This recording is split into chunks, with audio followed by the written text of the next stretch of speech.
अब मार्केट में देखें, मंडे को अक्सर जो है वो एक चांस होता है मार्केट में कि मार्केट क्या करेगी, गैप अप या गैप डाउन खुलेगी। गोल्ड में अक्सर हमें जो है वो गैप अप देखने को मिलता है और कुछ फंडामेंटली भी इस तरह के सिनेरियोज मैंने आज देखे हैं। कुछ न्यूज़ वगैरह इस तरह की थी।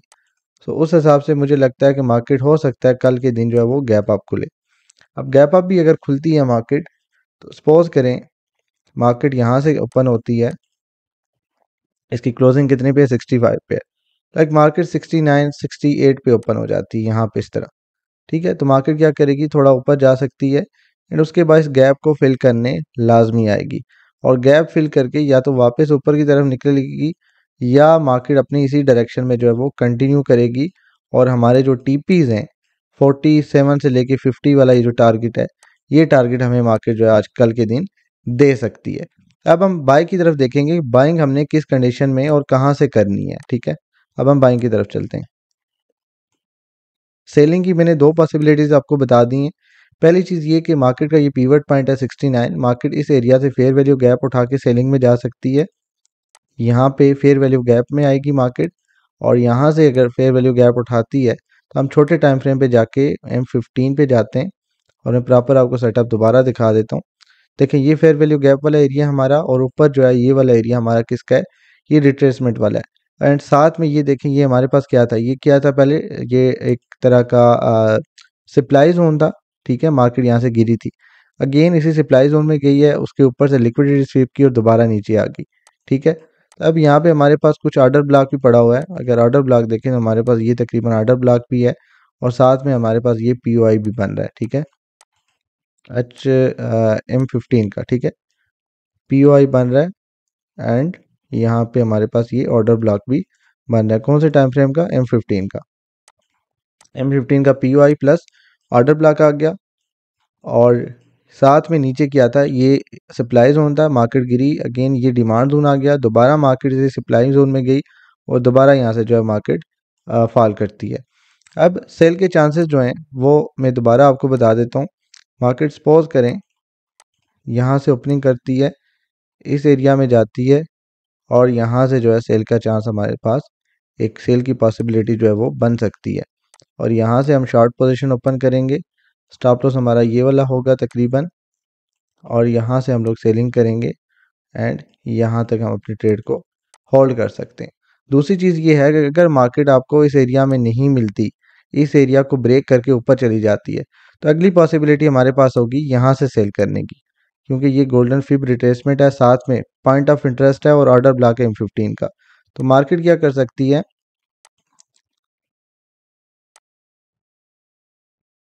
मार्केट क्या करेगी, मार्केट यहाँ से इस तरह इस ऑर्डर ब्लॉक को फिल करेगी या जस्ट टैप करेगी और नीचे की तरफ जो है वो आने का चांस यहाँ से बन सकता है कुछ इस तरह से। ठीक है, यहाँ तक मार्केट आ सकती है।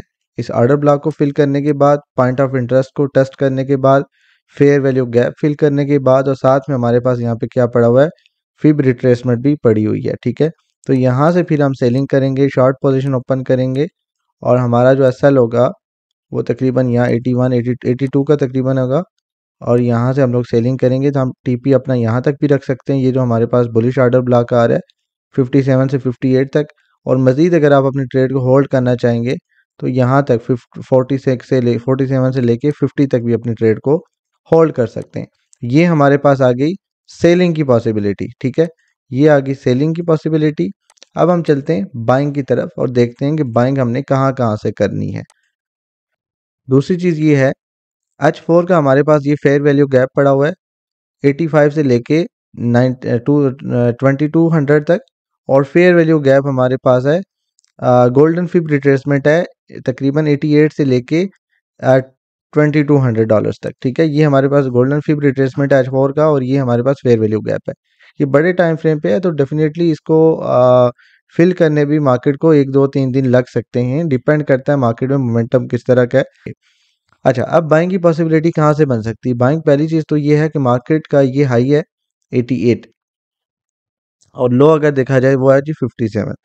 सेलिंग का तो मैंने आपको बता दिया कि यहाँ फेयर वैल्यू गैप पे जा सकती है। दूसरा यहाँ पे ऊपर रिट्रेसमेंट पड़ी है, डिमांड सप्लाई जोन पड़ा हुआ है पॉइंट ऑफ इंटरेस्ट है, ऑर्डर ब्लॉक है, ये सारी चीज़ें जो कि फिल करके मार्केट यहाँ से यहाँ जाके रिवर्सल जो है वो ले सकती है और सेल जा सकती है। अब बाइंग हम तब भी करेंगे मार्केट के पास ये सबसे पहले जो ये एरिया है अगर ये ब्रेक कर लेती है, M15 पे बता रहा हूँ, ये जो एरिया मैंने ड्रा किया हुआ है इसको अगर हम यहाँ पे लिख दें डिसाइसिव जोन,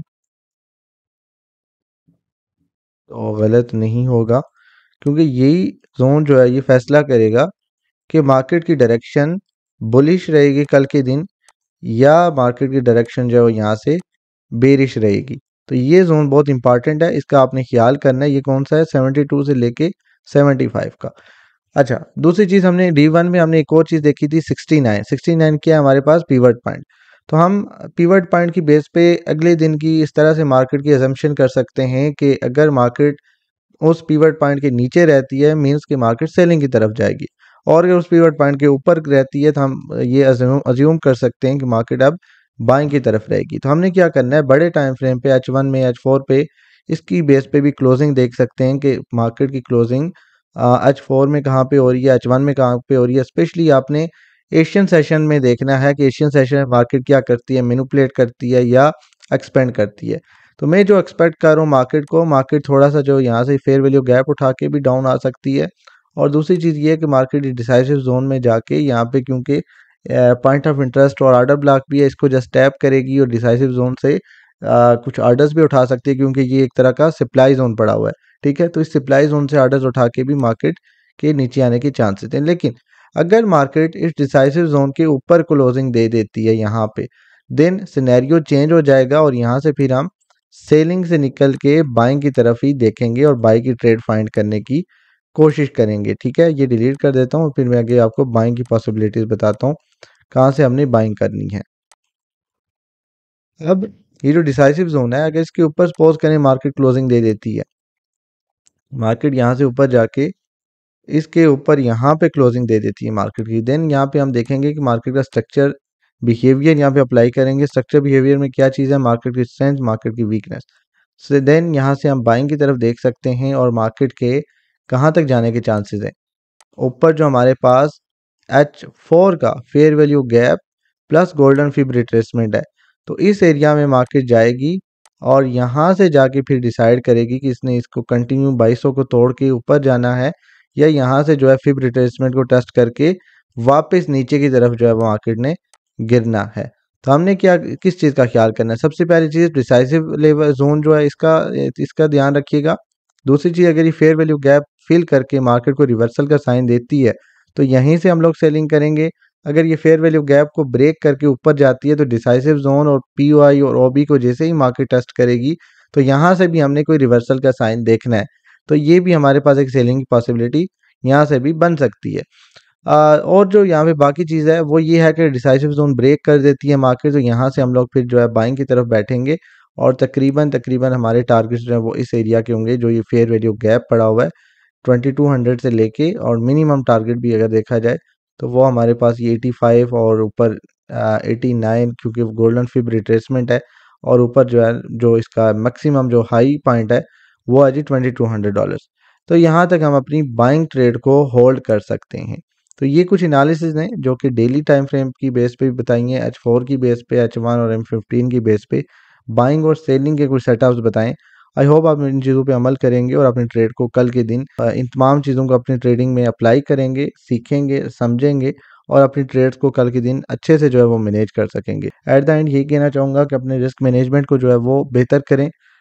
रिस्क मैनेजमेंट के अंदर रह के कोई भी ट्रेड आपने करनी है, चाहे बाई साइड की हो, सेल साइड की हो, पहले सेटअप बनाएं, सेटअप के बाद जो है बाइंग या सेलिंग में बैठें, प्रॉपर एनालाइज करें मार्केट को, उसकी बैक टेस्टिंग करें, कोई स्ट्रैटेजी बनाएं।